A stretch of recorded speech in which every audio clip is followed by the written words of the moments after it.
I put my arm up and said to stop, but he looks at me and he gave me this look that was like evil.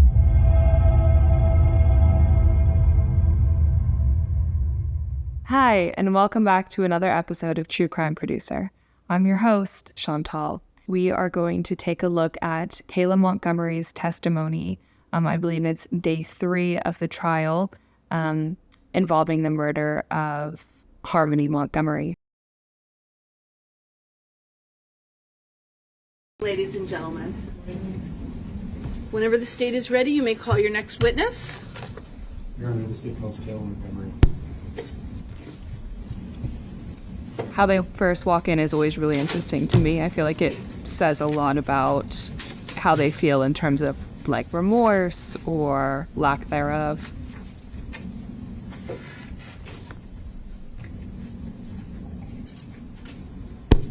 Okay, no weird smiles to the audience. That's a good sign. Okay.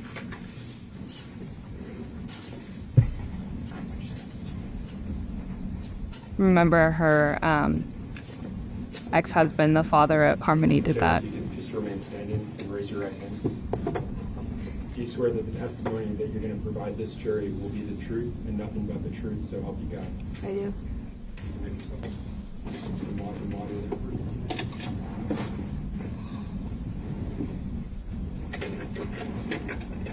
Kayla, can you begin by stating and spelling your full name for the record? My name is Kayla Montgomery, Kayla Montgomery. And how old are you, Kayla? 33. Now, you've said there were several times where he punched her repetitively in the head. Yes. How many times did he hit her? I can't count. I don't know. So it's clear she's been crying by this point. No, it wasn't. How many lights did that car come to where he repetitively struck her? At least 2 or 3. Between Habit Opco and the Burger King, did the defendant say anything to Harmony? Told her to shut the fuck up. Keep in mind, this is the defendant's young daughter. You said she was making a weird noise. Yes. Can you describe it? It was like, I can't even describe it. It was like a moaning kind of noise, but crying. It was just weird. I can't explain So it. a clear indication that Did you try to help Harmony? Harmony while was he in was striking her? horrendous pain. Yes.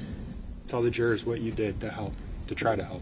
I put my arm up and said to stop, but he looks at me and he gave me this look that was like evil. His crazy eyes. I didn't like it, and I couldn't stop him from hitting her, because the look that he gave me was scary. I was scared. Does that sound believable to you, that he was able to give her just a look that would stop her from saving this little girl's life as he's beating the shit out of her? I don't know, maybe if she looks at somebody and sees pure evil, she's gonna think, okay, don't do it, otherwise I have no idea what's gonna happen to me. But I don't know, I mean, that sounds a little unconvincing to me. What are you feeling when he looked at you like that? Like he was either gonna hit me or just, I don't know. It was weird. And that was like one of the first times that I've seen him look at me like that. Was it the last time you saw him look at you like that? No. And we'll talk about that more. But I want to focus on this drive. You said that Harmony's crying. She's making this weird noise. Yeah. Where was she in the vehicle? She was behind the passenger seat. And who was in front of her in that car? I was. You described the defendant almost coming over the seat. Yes. Was he still driving at that point? Some, like, kind of. Like, between the red lights, and it definitely at the red lights. I remember that. How was he striking her? By punching her in the head. Almighty.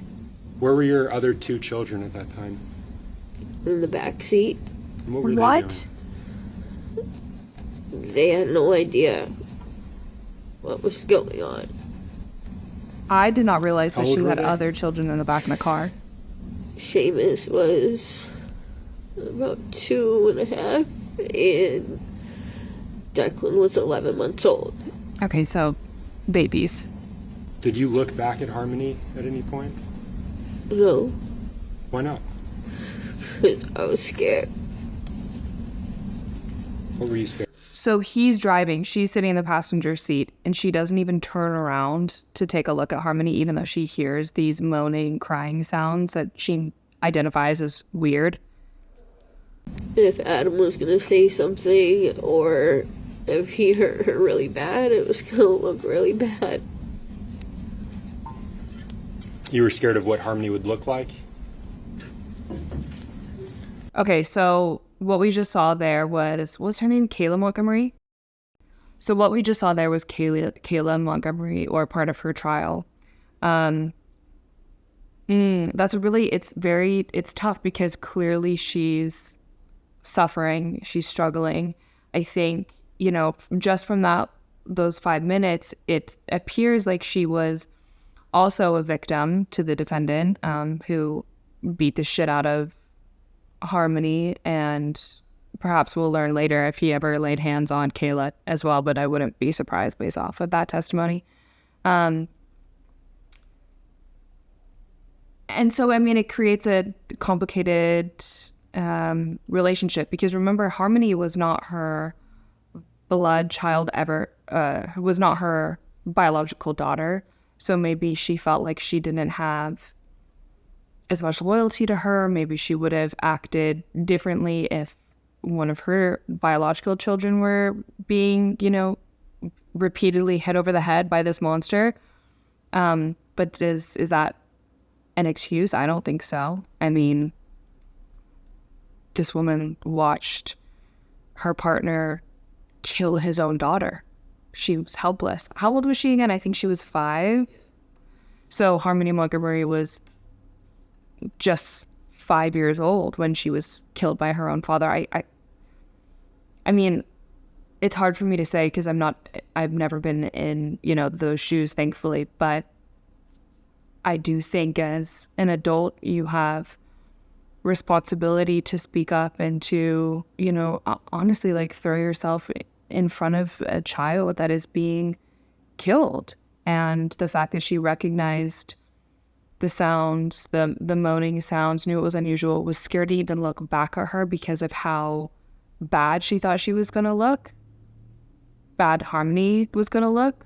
Just goes to show, she knew serious damage was being done. So I feel for Kayla based off of these 5 minutes, but I don't think in any way, relieves her of parental duties or just human duties, human responsibilities, honestly. Okay, let's keep going. So she's really... Had attempts to intervene. Were you successful in that? No. Did he stop after that? Shortly after that. Shortly after that. Did he say anything to you when he stopped? He said he thinks that he really hurt her. Oh my God, this is so fucking hard. He felt something. He felt something, what?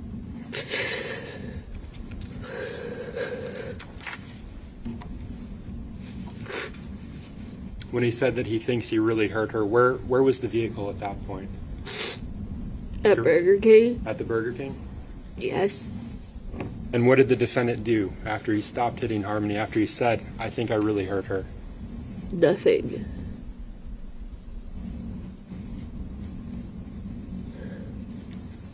So, no. Did you order food from Burger King? Let's go to the Yes. hospital.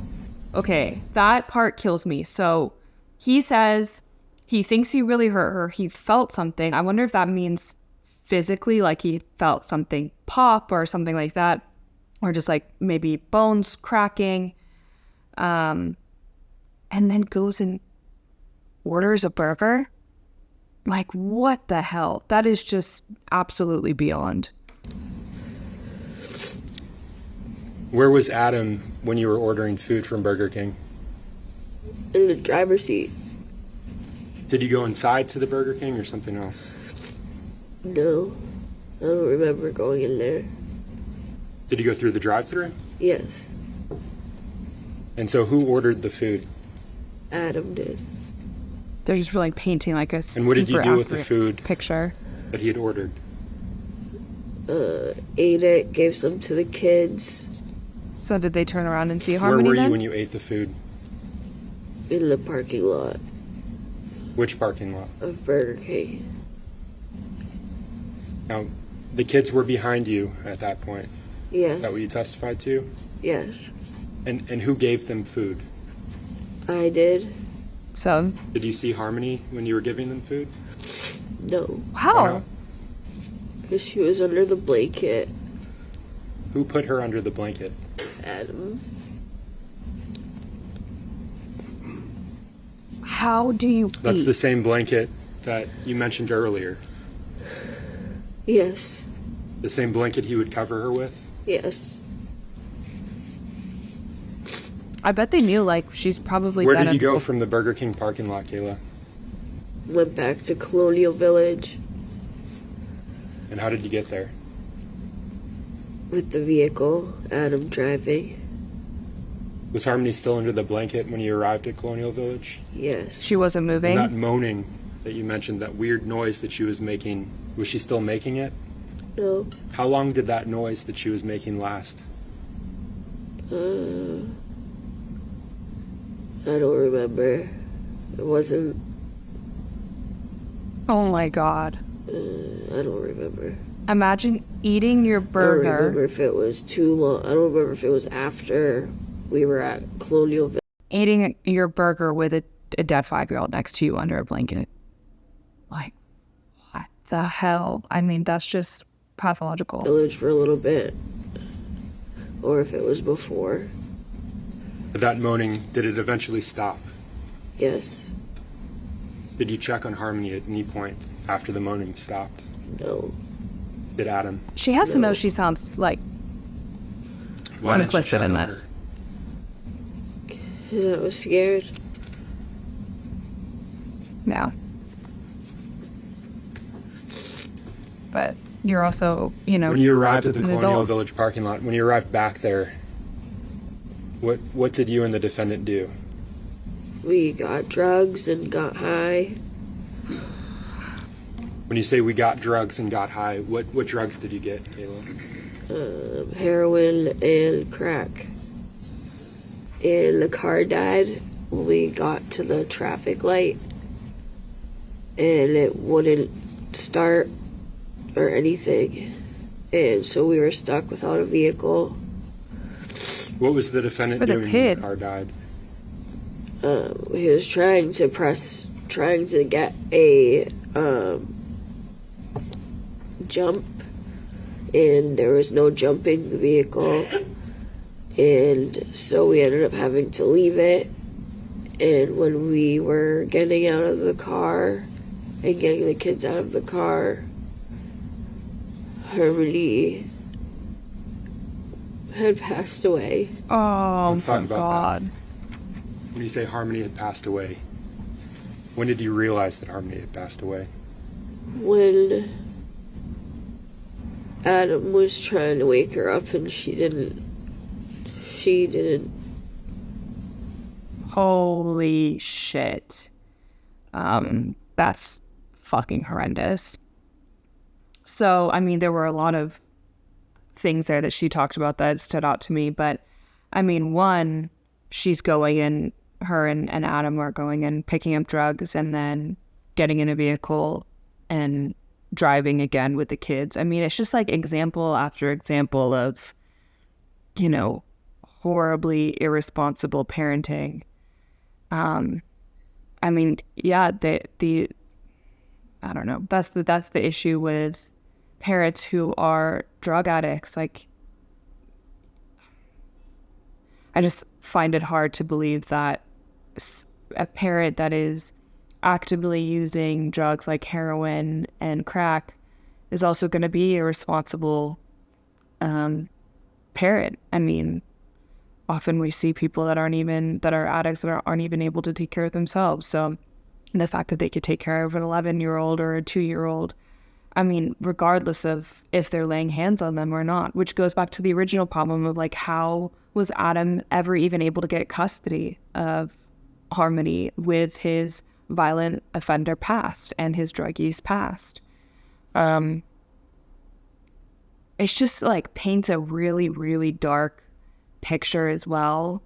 Just this whole afternoon shrouded with like the knowledge that they're sharing a vehicle with a dead 5-year-old girl. I don't believe that Kayla didn't know that she was dead, or that Adam didn't know that Harmony was dead under that blanket. I mean, to have a 5-year-old sit under a blanket while everybody else is eating burgers around them and not saying a word, and then not saying a word for the rest of the drive down while they're getting drugs, while, you know, a vehicle's dying. It just, come on. I mean, I don't care how high you are, you know something's wrong. So, yeah, they just sat with that. And, like, it's just devastating to think that, you know, if they had acted quickly, or Kayla had acted quickly, because screw Adam, obviously, he doesn't give a shit about Harmony, but, like, if Kayla had done something or said something and gotten Harmony to a hospital, there's, you know, a world where she might have survived, or, yeah. But no, they let her die in the back of that car. All right, let's see what else. She didn't reply or anything. Was he saying things to her to try to wake her up? Yeah, he said Harmony, and he kept saying baby girl, like, and trying to budge her, and there was nothing. Was he touching her? Yes. What was he doing to her body at that point? Trying to figure out what to do, and getting all the kids out of the car. He took the duffel bag that was in the trunk, and and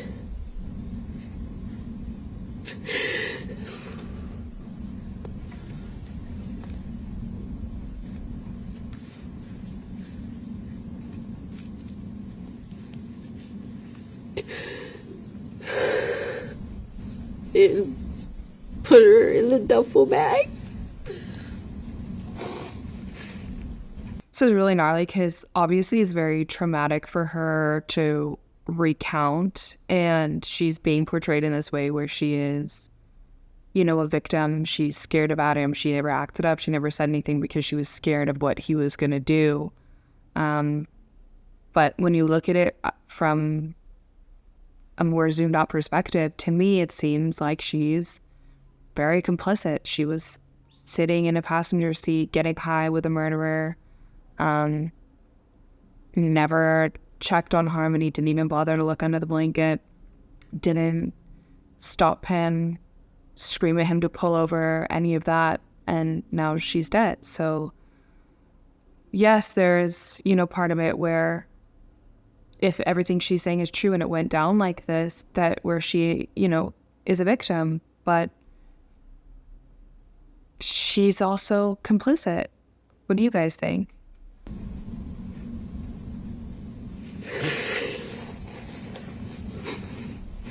She's also probably been sober for a while now. You mentioned this duffel bag. There's from nothing the to trunk. numb the Yeah. reality. Have you seen that duffel bag before, Kayla? What was it used Yes. when we got kicked out of the house, we put clothes in there for everybody. And it was in the trunk of the car. Did you see him put Harmony in that duffel bag? Yes. How did he put her in there, Kayla?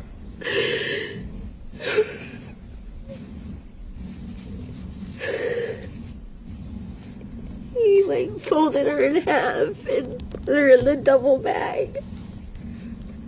Also, this duffel bag thing is clearly the action of somebody guilty. I mean, anybody in that isn't guilty is going to call the authorities. I mean, yes, they were on drugs, but he killed her, obviously. Fold up a 5-year-old and put him in a duffel bag? Like, fucking hell. Did he call 911 at any point? No. Did you? No. And when you saw him put her in that duffel bag, did you attempt to get away, to run? No. Why not? Because they had the 2 other kids, and I was scared. Scared of? That something would happen to me or Adam and the kids. Tell me what happened to Adam. Goodbye, You said Adam. you saw him put her in that duffel bag, fold her up and put her in there. Yes. What did her face look like when you saw her go into that bag? He's making her It was read. all black and blue, and her face was puffy. Her eyes were puffy.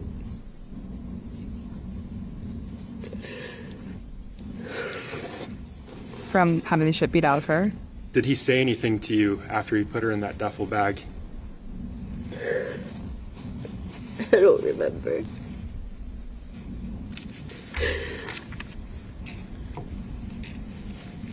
What did you do after he put her in the duffel bag? We took the kids and we walked back to Colonial Village. What did you do once you arrived at Colonial Village? Put the bag in the snowbank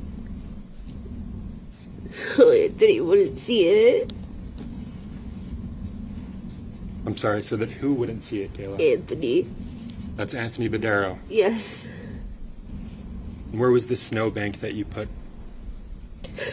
And sorry, let me clarify. Who put her in a snowbank? Adam.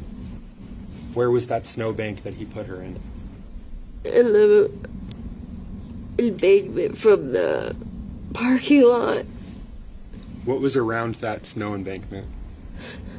A dumpster. And cars and snow. I mean, okay.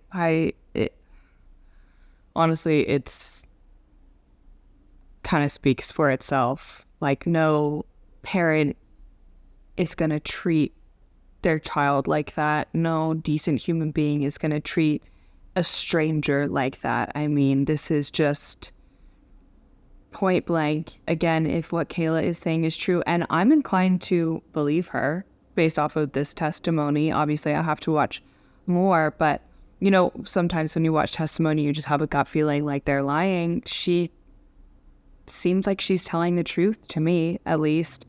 It's clearly very traumatic for her to recall. But if he did it, which I'm sure he did, you know, it's like there shouldn't be any way somebody like that should ever be able to walk on our streets ever again. You know, he killed his daughter, beat the hell out of her, ate Burger King, got high, and then stuffed her in a duffel bag when he realized she was dead. Like, you can't make that shit up, man. Where was Harmony's body at that point when you were living in Mr. Badero's vehicle? In the trunk of the car. So they're living in the vehicle as Harmony's in the And trunk did of the car. the defendant ever move it from the trunk of the car to another location? Yes. Where would he put it? Near the dumpster. Why? So Anthony wouldn't see it. Was it cold outside at the time? Yes. You mentioned snow. Was there snow on the ground? Yes.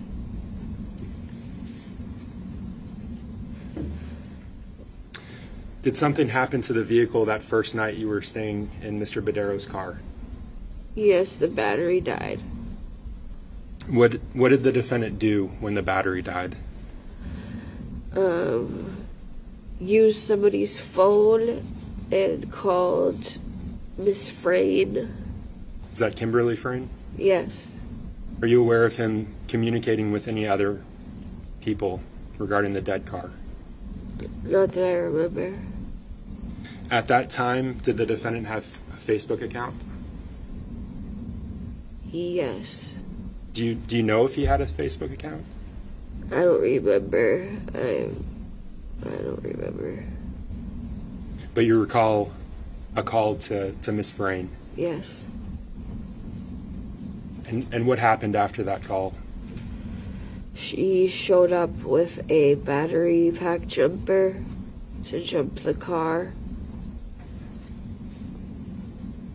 Was she successful in jumping the car? Yes. And what were you doing while that was going on? I was in the car with the kids. Where was Miss Frayne? Outside of the car with Where- Adam. I was going to ask, where was the defendant? Where was Harmony at that point when the car was being jumped? In the trunk of the car.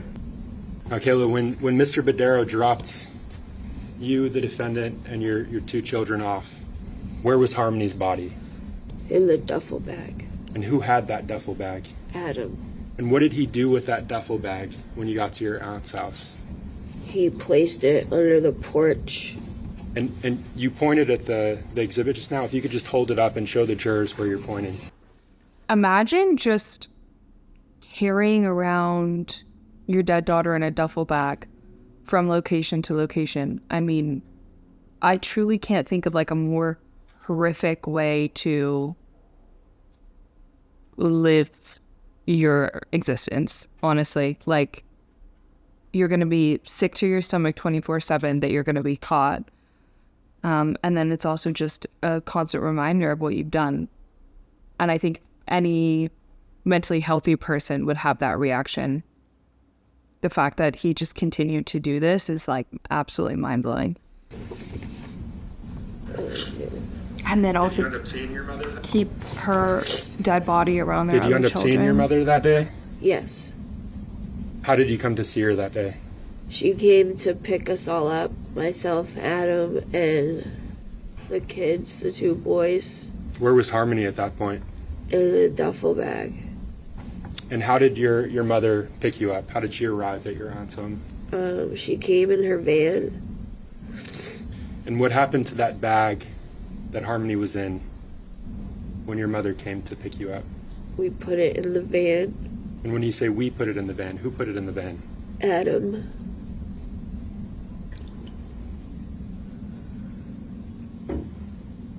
How long did Harmony's body stay in the van?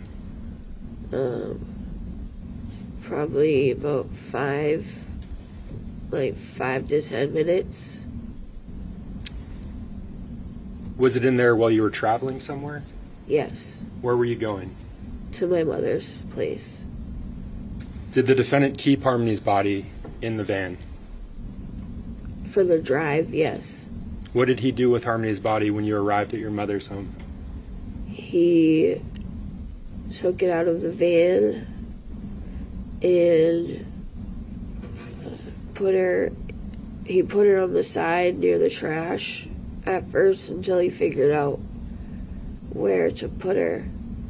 And what did he figure out in terms of where to put her? There was a cooler in the hall walkway that the residents used to get in and out of the building, and it was on my mom's floor level in the hallway. A cooler? Does that mean like something that they put drinks in? And he put the cooler in, he put the duffel bag in the cooler. Oh my god. And what was in the duffel bag at that point? Harmony. So he removed her from the trash and he put her in this cooler.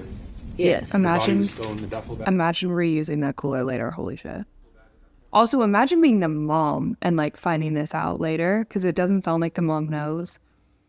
But finding this out after everything comes out, like you were there around Harmony's dead body that entire time and had no idea. Yes. Yeah, pressure. So I'm showing you what's been marked as State's Exhibit 28 for identification. And see if you see the cooler. Yes. Do you recognize that item? Yes. Oh, What is yep. it? That is the cooler. It's like a typical like Yeah. igloo cooler. Was on the porch. My mom saw Oh it. my god. Is that a fair and accurate representation of the cooler? Yes. That's what it looked like? Yes. Your Honor, at this point I move to strike the ID and mark as full State's Exhibit 28. No objection. The ID is stricken. It's entered as a full exhibit. And I move to publish. Yes, you may.